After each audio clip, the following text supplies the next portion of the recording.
Bismillah ar-Rahman ar-Rahim. Alhamdulillahi Rabbil Alameen. Wassalatu wassalam ala ashraf al-anbiya'i wal-mursaleen.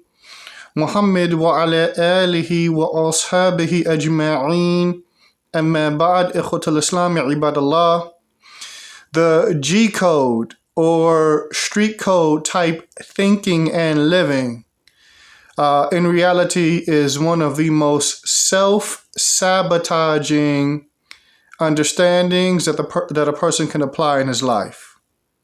And the reason why I'm stating this and pointing this out is because many of us may have been a part of street life, may have been living in accordance with the street code, then came into Islam, however, still carry a lot of these ideas with us after Islam.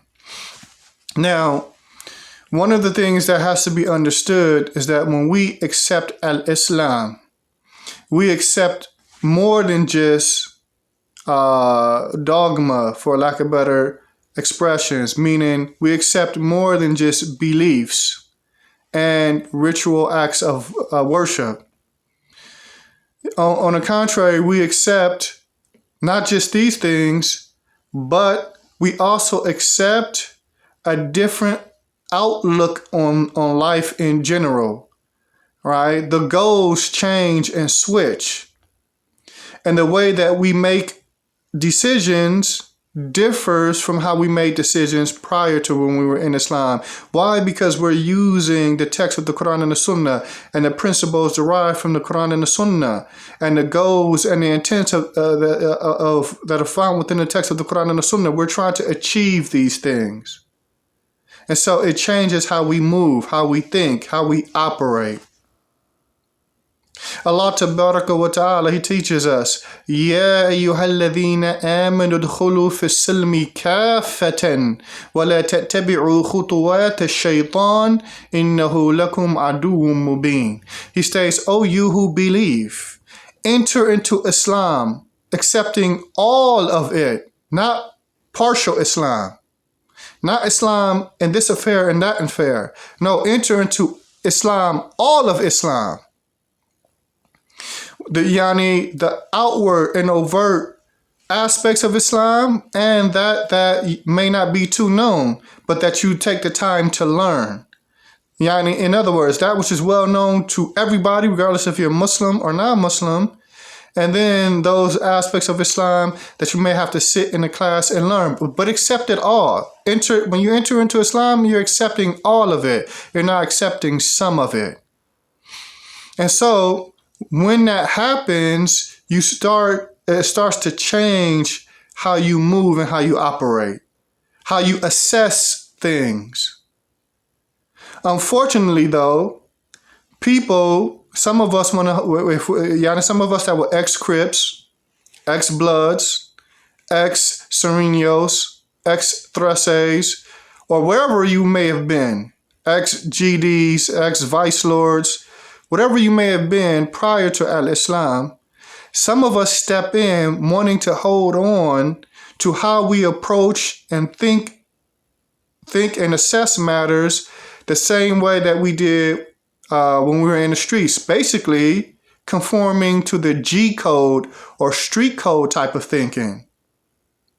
But the G code and the street code type of thinking in a lot of aspects it contradicts the guidance that is found within the text of the Quran and the Sunnah. It contradicts the goals and intents of the Sharia. It contradicts the principles that are found within the Sharia that bring about or establish these goals and intents of the Sharia. And as a result of that, if a person continues to cling on to aspects of this G-code thinking, which is self-sabotaging, because people like to say, I'm going to keep it 100, or I'm going to keep it real, but they keep suffering defeat after defeat on account of this so-called G-code thinking. If a Muslim takes this same type of perspective and outlook, then what he's consequently doing is he is falling into the prohibition in this verse. وَلَا تَتَّبِعُوا خُطُوَاتِ الشَّيْطَانِ. Don't follow the footsteps of the shaitan. But indeed, he is to you all a clear enemy.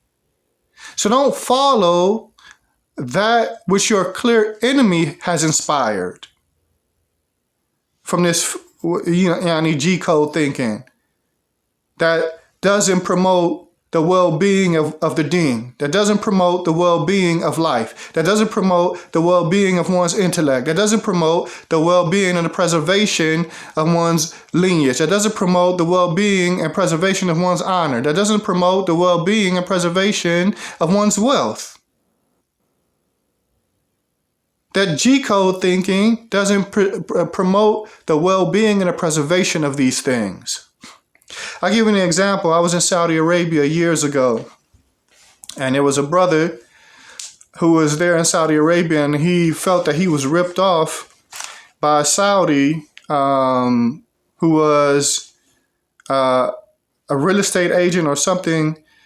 I don't recall the exact intricacies. I think they falsely presented something to him and took money from him inappropriately. So I remember one of the brothers said, La basa, ya akhi, just call the police. And the brother reacted like he still had that same G-code mentality. Oh, I don't deal with police. I ain't with all that. I'm not dealing with police. Like as if he was going to be snitching or something. All right. And the brother when he heard that, he said, brother, what are you talking about? You're in a Muslim country where they have a mahkamata shari'iyya here. They have Sharia courts here. You're going to get a judgment that is built and based upon the text of the Quran and the Sunnah. You're redressing a wrong that occurred to you. You're not calling NYPD or LAPD or Chicago PD. So you got to let go of that thinking. And this is what I mean when I say, this is just one example of what I mean when I say that type of thinking is self-sabotaging. Why? Because this man was oppressed, or he believed he was oppressed by another.